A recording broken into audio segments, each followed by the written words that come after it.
Hey guys, இன்னைக்கு நம்ம rose மொபைலுக்கு வந்திருக்க மொபைல் என்னன்னா ரெட்மி 13C. இந்த மொபைல் தான் இன்னைக்கு நம்ம டிஸ்பிளே சேஞ்ச் பண்ண போகிறோம், கேமரா கிளாஸ் மாற்றி கொடுக்க போகிறோம். இப்போ எப்படி நம்ம டிஸ்பிளே சேஞ்ச் பண்ணுறோம் அப்படிங்கிறத வீடியோவில் பார்க்கலாம். ஆல்ரெடி நான் பேஸ்ட் எல்லாமே க்ளீன் பண்ணி வச்சுட்டேன். இப்போ வீடியோவுக்காக அகைன் ஓப்பன் பண்ணுறேன்.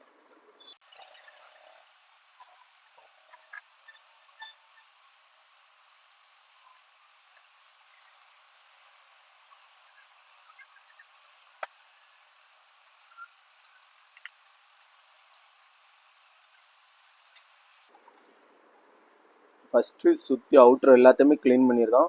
க்ளீன் பண்ணிவிட்டு இதில் அடுத்ததாக என்ன செய்ய போகிறோம் அப்படின்னா பேஸ்ட் அப்ளை பண்ண போகிறோம். பேஸ்ட்டு நம்ம எப்போவுமே யூஸ் பண்ணுறது என்னென்னா கார்பனோட ஒரிஜினல் பேஸ்ட்டு தான் யூஸ் பண்ணுவோம். அதுதான் நல்ல குவாலிட்டியாகவும் ஸ்ட்ராங்காகவும் டிஸ்பிளே பேஸ்ட் ஆகுறதுக்கு ஹெல்ப் பண்ணுது. என்னோட அனுபவத்தில் எனக்கு இந்த பேஸ்ட்டு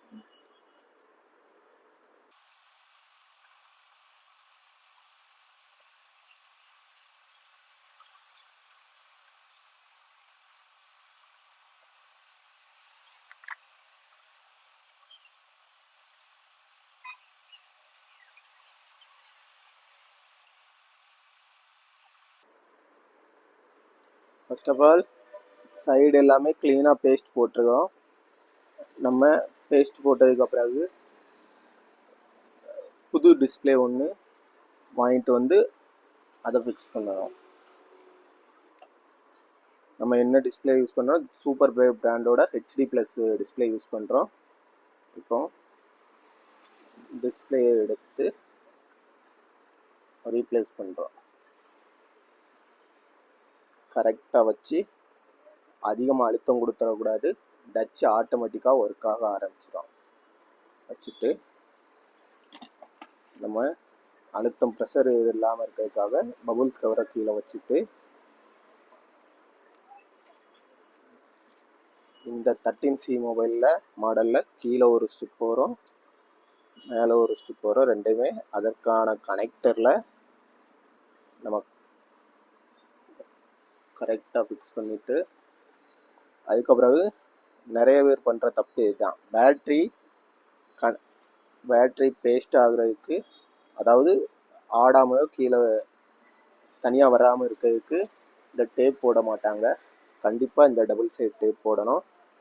அப்போ தான் பின்னாடி பேட்ரி கலந்து டிஸ்பிளே ஒர்க் ஆகாமையோ இல்லை சார்ஜிங் இஷ்யூ நிறையா வரதுக்கான வாய்ப்புகள் இருக்குது. நம்ம கரெக்டாக பேட்டரியை அதில் வச்சு பேட்டரிக்கான கனெக்டரில் பேட்டரியை ஃபிக்ஸ் பண்ணிட்டோம். அடுத்ததாக அதோட ஹவுசிங். இதில் சைடு ஃபிங்கர் பிரிண்ட்டுங்கிறதால ஃபஸ்ட்டு ஃபிங்கர் பிரிண்ட் ஸ்ட்ரிப்பை மறக்காமல் நம்ம அந்த கனெக்டரில் ஹோல்ட் பண்ணிக்கணும். ஹோல்ட் பண்ணிவிட்டு கையில் எடுத்து அதிகமாக ப்ரெஷர் கொடுக்கக்கூடாது. மெல்லமாக எல்லா கார்னர்லேயும் மெல்லமாக. ஓகே, அவ்வளோதான். இப்போ அடுத்ததாக பேக் டோர். இல்லை, அதுக்கு முன்னாடி ஸ்க்ரூ போடணும். நம்ம 1 by 1 எல்லா ஸ்க்ரூவுமே போட ஆரம்பிச்சிடுவோம். அதே மாதிரி ஸ்க்ரூ போடும்போதும் ஃபுல்லாக டைட் பண்ணிடக்கூடாது. அது டிஸ்பிளேயில் போய் குத்தி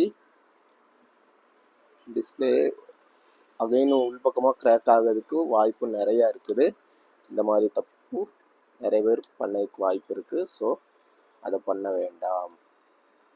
கரெக்டாக நமக்கே தெரியும் எந்த அளவு டைட் வைக்கணும்ன்ட்டு, அந்த அளவு வச்சா போதும். ஃபுல் டைட் வைக்க வேண்டாம்.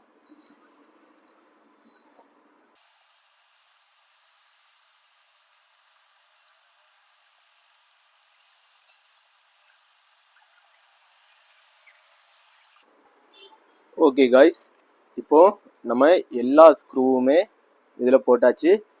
இதுக்கு அடுத்ததாக நம்ம என்ன செய்ய போகிறோம் அப்படின்னா பேக் டோரை பேஸ்ட் பண்ண போகிறோம்.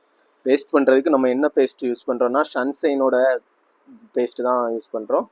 அதுதான் பேக் டோர் ஒட்டதுக்கோ அகைன் வேறு ஏதாட்ட சர்வீஸ் வந்துச்சுன்னா அகைன் எடுக்கிறதுக்கோ டேமேஜ் இல்லாமல் க்ளீனாக வர்றதுக்கு ஹெல்ப்ஃபுல்லாக இருக்குது.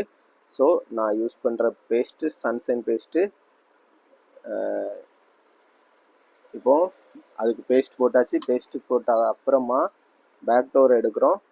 பேக் டோர் வந்து கரெக்டாக வச்சு அதிகமாக ப்ரெஷர் கொடுக்காம வச்சுட்டோம்.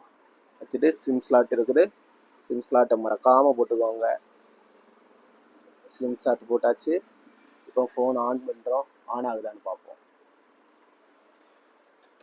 சக்ஸஸ், ஃபோன் ஆன் ஆகுது. அடுத்ததாக நம்ம என்ன செய்ய போகிறோம் அப்படின்னா, இது ஒரு 3 hours காய வைக்கணும். அதுக்காக ரப்பர் பேண்டு நம்ம சுற்றி மொபைல் ஃபோனில் நல்லா டைட்டாக போடக்கூடாது. டைட்டாக போட்டால் டிஸ்பிளேயில் ஒயிட் பாட்ச் வரும். ஸோ மீடியமாக அப்படி போட்டு, இதுக்கு மேலே நிறையா ரப்பர் பேண்டும் போட வேண்டாம். இதுவே போதுமானது. ஓகே, இப்போ ஃபோன் வந்து க்ளீனாக ஒர்க் ஆக ஆரம்பிச்சிடும். டச்சு க்ளீனாக ஒர்க் ஆகும். ஹெச்டி ப்ளஸ் டிஸ்பிளே நல்ல குவாலிட்டியாக இருக்கும். இவ்வளோ தாங்க டிஸ்பிளே மாற்றுறதுக்கான வேலை ப்ரொசீஜர். இந்த மாதிரி ரெட்மி 13C மொபைலுக்கு டிஸ்பிளே சேஞ்ச் பண்ணுறதுக்கு உங்கள் ஏரியாவில் என்ன ப்ரைஸ் வாங்குறாங்க அப்படிங்கிற கமெண்டில் போடுங்க. இந்த மொபைலுக்கு டிஸ்பிளே மாற்றுறதுக்கு நம்ம என்ன ப்ரைஸ் வாங்கியிருப்போம் அப்படிங்கிறதையும் நீங்கள் கமெண்டில் சொல்லுங்கள். பாய். இன்னொரு நல்ல ஒரு வீடியோவோட நல்ல ஒரு கண்டென்ட்டோட அடுத்த வீடியோவில் சந்திக்கலாம். பாய்.